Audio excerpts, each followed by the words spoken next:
بسم اللہ الرحمن الرحیم۔ اللہ کے نام سے شروع کرتا ہوں جو بہت ہی مہربان ہمیشہ رحم فرمانے والا ہے۔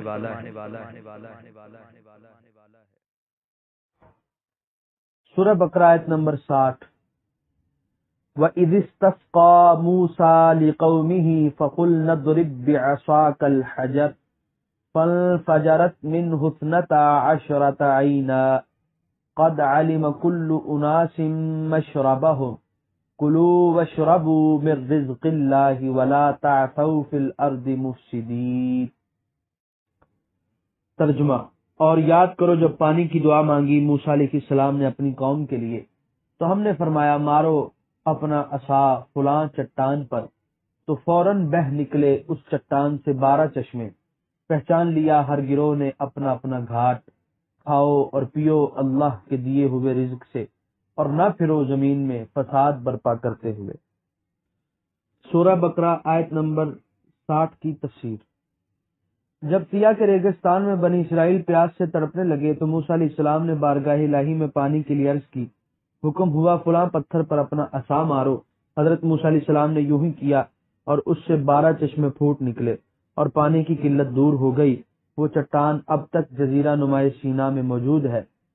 پادری ڈین اسٹینلے نے 19ویں صدی کے وسط میں بائبل کے مقامات مقدسہ کی جغرافیائی تحقیق کے لیے خود فلسطین کی سیاحت کی اور اپنے مشاہدات و تحقیقات کو سینائی فلسطین کے نام سے شائع کیا۔ اس میں اس چٹان کا ذکر کر کے لکھتے ہیں، یہ چٹان 10 اور 15 فٹ کے درمیان بلند ہے، آگے کی طرف ذرا خمیدہ ہے اور راہ سے صفصفہ کے قریب لے جا کی وسیع وادی میں واقع ہے۔ سب سے پہلے قرآن ہی نے حتمی طور پر بنی اسرائیل کے 12 قبائل کے لیے 12 چشموں کی تعداد بیان کی ہے۔ یہ اشارہ انہی شگافوں کی طرف ہے۔ سورہ بقرہ آیت نمبر 61۔ وَإِذْ قُلْتُمْ يَا مُوسَىٰ لَن نَّصْبِرَ عَلَىٰ طَعَامٍ وَاحِدٍ فَادْعُ لَنَا رَبَّكَ يُخْرِجْ لَنَا مِمَّا تُنبِتُ الْأَرْضُ مِن بَقْلِهَا وَقِثَّائِهَا وَفُومِهَا وَعَدَسِهَا وَبَصَلِهَا قَالَ أَتَسْتَبْدِلُونَ الَّذِي هُوَ أَدْنَىٰ بِالَّذِي هُوَ خَيْرٌ اهْبِطُوا مِصْرًا فَإِنَّ لَكُم مَّا سَأَلْتُمْ وَضُرِبَتْ عَلَيْهِمُ الذِّلَّةُ وَالْمَسْكَنَةُ وَبَاءُوا بِغَضَبٍ مِّنَ اللَّهِ ذَلِكَ بِأَنَّهُمْ كَفَرُوا يَكْفُرُونَ بِآيَاتِ اللَّهِ وَيَقْتُلُونَ النَّبِيِّينَ بِغَيْرِ الْحَقِّ ذَلِكَ بِمَا عَصَوا وَّكَانُوا يَعْتَدُونَ۔ ترجمہ: اور یاد کرو جب تم نے کہا اے موسیٰ ہم صبر نہیں کر سکتے ایک ہی طرح کے کھانے پر، تو آپ دعا کیجئے ہمارے لیے اپنے پروردگار سے کہ نکالے ہمارے لیے وہ جن کو زمینیں اگاتی ہیں، مثلا ساگ اور ککڑی اور گیہوں اور مسور اور پیاز۔ موسیٰ علیہ السلام نے کہا کیا تم لینا چاہتے ہو وہ چیز جو ادنا ہے اس کے بدلے میں جو عمدہ ہے؟ اچھا جا رہو، کسی شہر میں تمہیں مل جائے گا جو تم نے مانگا، اور مسلط کر دی گئی ان پر ذلت اور غربت، اور مستحق ہو گئے غضب الہی کے۔ یہ سب کچھ اس وجہ سے تھا کہ وہ انکار کرتے رہتے تھے اللہ کی آیتوں کا اور قتل کرتے تھے انبیاء کو ناحق۔ یہ سب کچھ اس وجہ سے تھا کہ وہ نافرمان تھے اور حد سے بڑھ جایا کرتے تھے۔ سورہ بقرہ آیت نمبر 61 کے پہلے حصے کی تفسیر۔